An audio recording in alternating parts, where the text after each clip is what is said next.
ekibadde ku bwongo bw'abantu okuva omugenzi Helen Nakimuli Honorable bwe yafa, ani agenda okudda mu kifo ekyo. Era ku social media kubaddeko olugambo olugamba nti ekibiina kya National Unity Platform kyandironda omukyala Goreti Namugga abadde omubaka omukyala akiikirira oba abadde omubaka okuva mu district y'e Ssembabule okudda mu kifo kya Helen Nakimuli. Now kyaddaaki ekibiina kya National Unity Platform finally kivuddeyo ku nsonga ezo. Bampita Kalirugambo Promax Simple MC, njagala otambuze vidiyo eno, njagala ovuga vidiyo eno etuuke ku buli munnayuganda gy'asinzirira okuba nga atuwaakinga, tubeere nga tunnyonnyoka ensonga eno. Oluvannyuma lw'akakiiko k'ebyokulonda akakulemberwa Simon Byabakama okufulumya roadmap gye bagenda okukozesa mu kujjuza ekifo ky'omubaka omukyala akiikirira abantu b'e Kalangala mu Parliament, bassebo ne bannyabo, ekibiina kya National Unity Platform nakyo kivuddeyo ne kifulumya ekiwandiiko olunaku olwaleero, ng'ekiwandiiko kigamba call for expression of interests for candidate district woman member of Parliament Kalangala district by elections.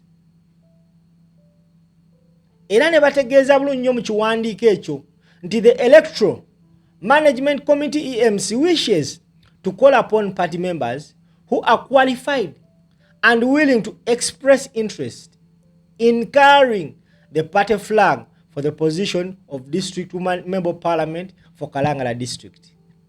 Expression of interest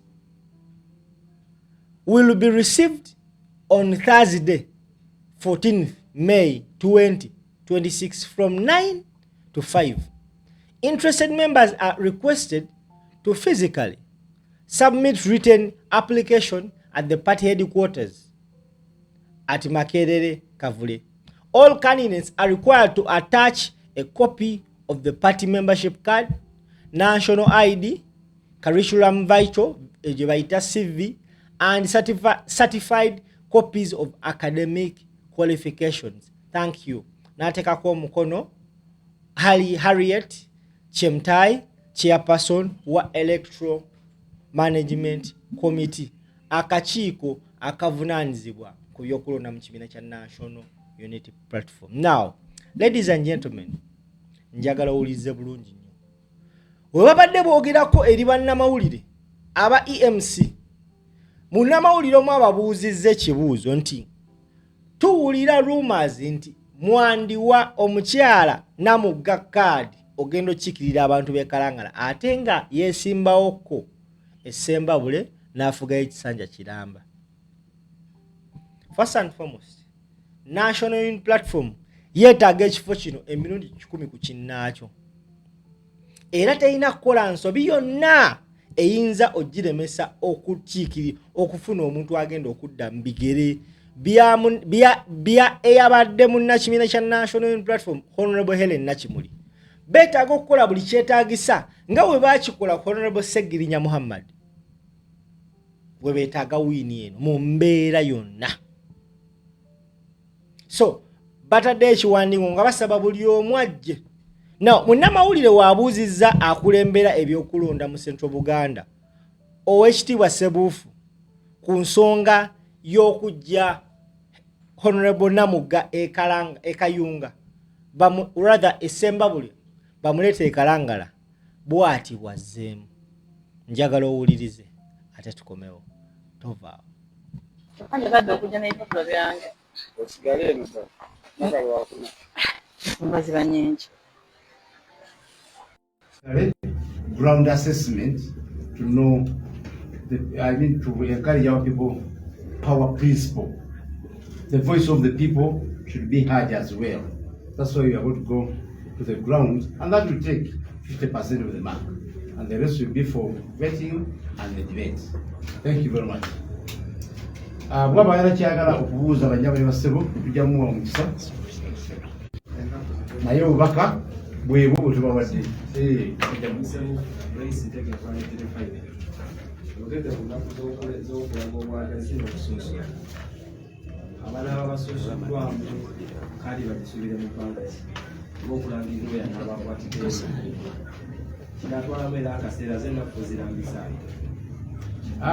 First things first. Let us do the first things first. Then you never release the date for the exams, for the results. Tujja kufulumya olunaku olw'okufulumizaako ebivudde mu nsengeka eyo n'ekiseera kituuse nga tulowooza nti tuli ready. Naye kirina kuba definitely before 10th June.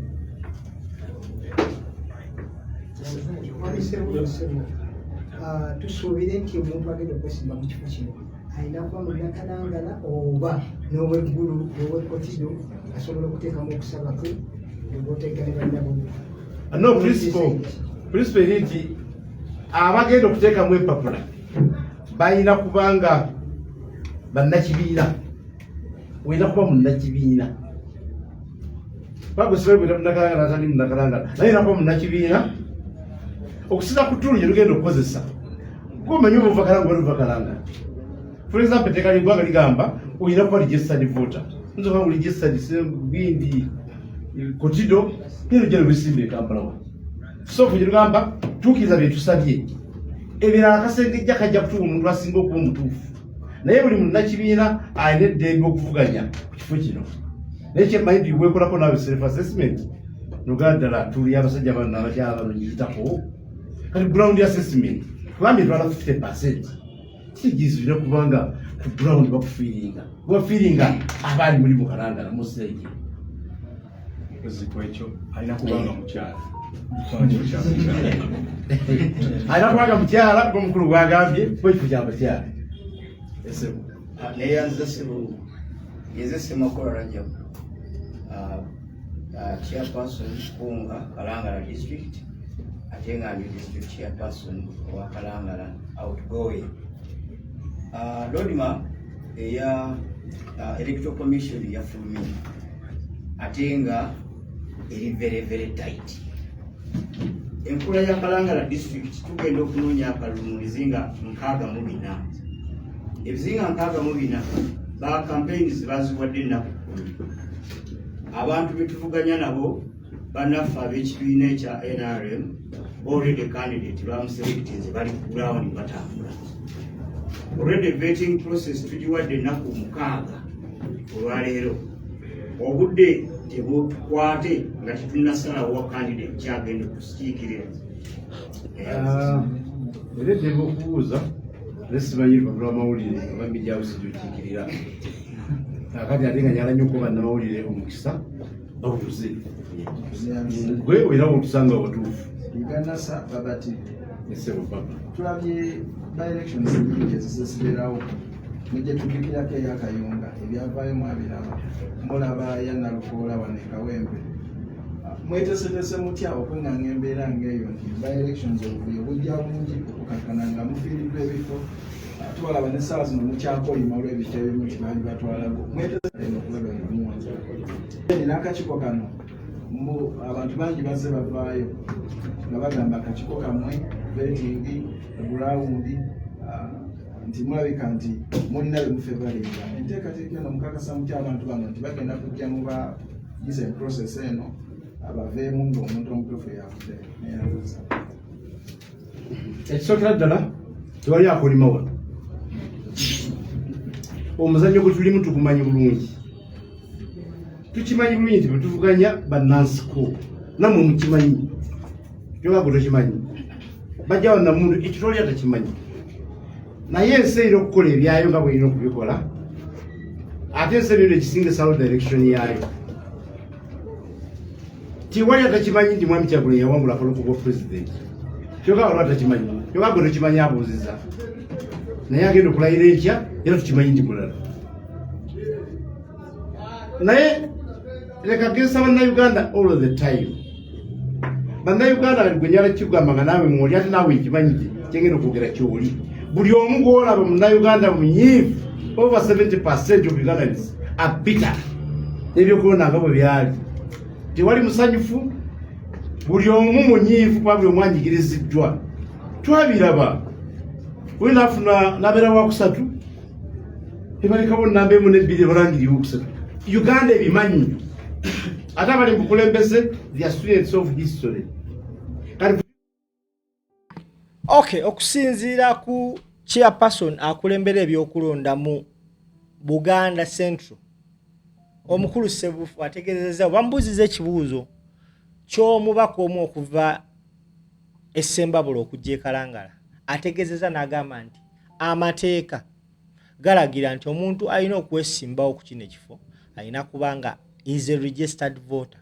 Ekyokubiri nga mukyala, ekyokusatu nga alina ebisaanizo. Era n'ategeeza nti max zigenda beera 100.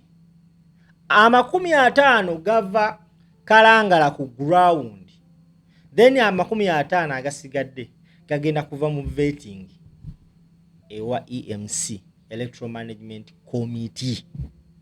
Nga bwe kyali nga bajuza ekifo ky'omubaka w'e Kawempe North, Honorable Muhammad Segirinya kati omugenzi Nalukola kyeyawangula ne NUP kyegamba. Guno gugenda kubeera mulundi gwa 2 mu byafaayo nga National Unity Platform yeetaba mu by-election mu Central Buganda. Okategedde oba nkakuddiremu. Guno gugenda kubeera mulundi gwa 2 nga NUP yeetaba mu by-elections mu Central Buganda.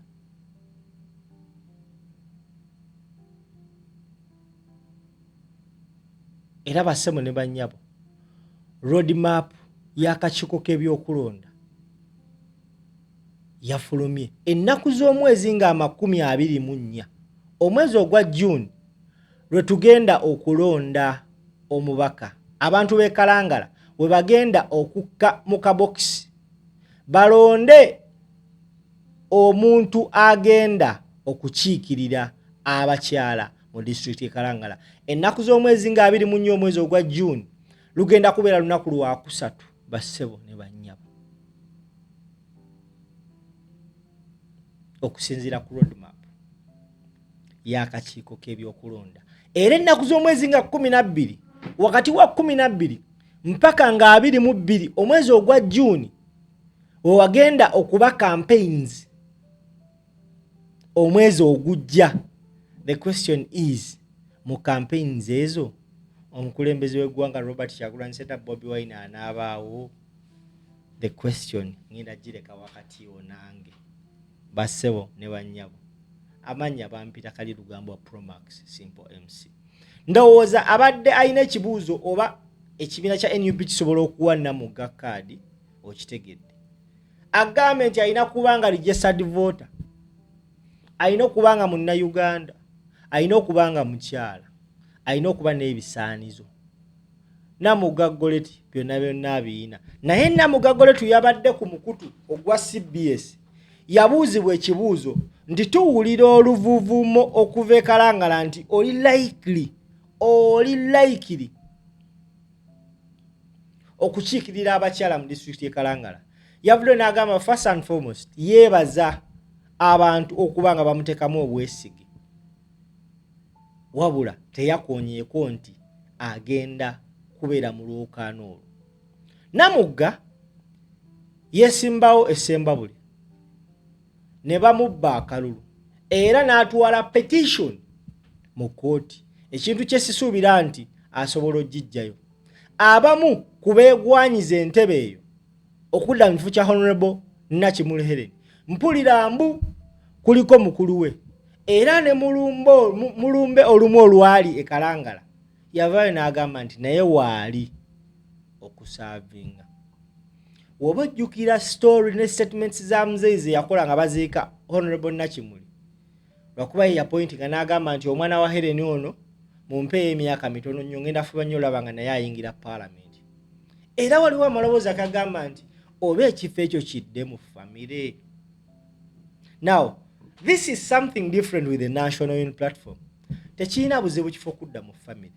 provided ng'omuntu oyo azze okusaba kaadi ya NUP atuukana n'ebyo NUP byesaba akakiiko k'ebyokulonda. Ayinza okuba nga family member naye nga talina bisaanizo, ekibiina tekisobola muwa kaadi. Ayinza okuba nga family member naye nga talina maanyi ku ground, ekibiina tekisobola muwa kaadi because National Unity Platform yeetaaga ekifo ky'ekalangala nga bw'okiwulira. Bwe bagijjako ekifo ekyo ligenda kuba Jjogo. However, mu roadmap y'ekibiina oba y'ekitongole oba y'akakiiko k'ebyokulonda bataddemu ebintu bingi nnyo. Bagenda kuddamu registeringa ba voters, era mweno voters register bali like osonsekamu abantu baabwe.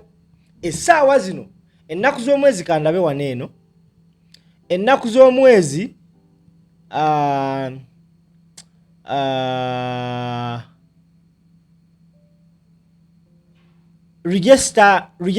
registration of voters and transfer of voting location slip, ennaku z'omwezi nga 13. Abantu oli waddembe okuva e Kampala n'ogenda e Kalangala ne wookyusa n'ogamba nti ze ngenda londera Kalangala. Oli waddembe ennaku z'omwezi nga 13 omwezi ogwa May, that is okwosenkya. Buli muntu yenenenna waddembe okyusa according to roadmap y'akakiiko k'ebyokulonda akakulemberwa Simon Byabakama. Wano nno wali omuzannyo, abasajja basobola okukyanga voter slip ne lutuuka ku lunaku olwo abasajja nga balonze owa NRM, kuba NRM yeetaaga ekifo ky'ekalangala nga bw'okiwulira bassebo ne bannyabo. Lwaki ekyetaaga? Papasiri kunafu ya National Unity Platform nti tetusobola, naye ng'amazima tusobola. Akalulu kaneeno kayinza obutaba ka bulijjo, kino nkigamba, kayinza obutaba ka bulijjo, era akalulu kaneeno ne campaign ziyinza okubeera limited mu mbeera yonna. Okategedde? Okategedde?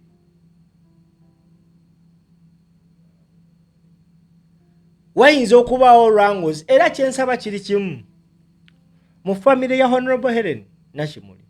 We mubaamu omuntu ng'asobola, ng'alina buli ebisaanyizo byonna, it is okay ajje yeetabe mu lwokaano, akole ekitebe bekisabye, atwaleyo okusaba kwe. Ennaku z'omwezi ze boogedde nga 14 olunaku olwokuna luno atekeyo okusaba kwe. Wabanga mu butuufu alina ebisaanizo byonna, I'm very sure abantu bagenda mulonda. NUP eyagala the best candidate because teyagala funa candidate wa Kibogwe ayinza otuviirako okuluzinga ekifo kino, okufiirwa n'okuttattana legacy y'omugenzi Honorable Helen Nakimuli. That is the worry I have. Era kyemmanyi NUP eri ready okulonda omuntu oyo gwerowooza nti agenda gireetera obuwanguzi Kalangala ate n'okumuyambako. Waliwo omuntu omu gwe baabuuza what is your financial muscle mu by-election y'e Kawempe. Akantu ako kaalabisa abantu wano ku social media, era nkiwa tuyigidde nnyo mu nsobi. Bassabo ne bannyawo, akalulu ketugendamu ake Kalangala, gwe wonna ayagala okukessaamu ogenda kwetaaga okuba ne financial muscle ng'eri so strong, kuba abasajja bagenda yiwa ssente e Kalangala awo. Ate nazudde bannayuganda amazima go baavu, they can do anything for money. Twongere okusaba n'okuteekamu amaanyi n'okwagala ekibiina kya NUP kisobola okuzza ekifo kino, because right now babeera beesaze. Era gwe kimanye waliwo n'abamu be bagenda olimirira babajjeyo, teweewuunya nnyo nga bakedde ku makya ne balwana NUP nekkakkana ng'erina abakulembeze mu palamenti nga 30. Kisobokera ddala. kubanga 50 abadde mu parliament ewedde resistance n'akazitoke batadde ku government eno tebakalabanga nti balabisa abasajja ne batuka ku level etandika oyisaawo ebintu kibuli naye nga abasajja bakoze ogwabwe. Amanya bampita simple tambuza video.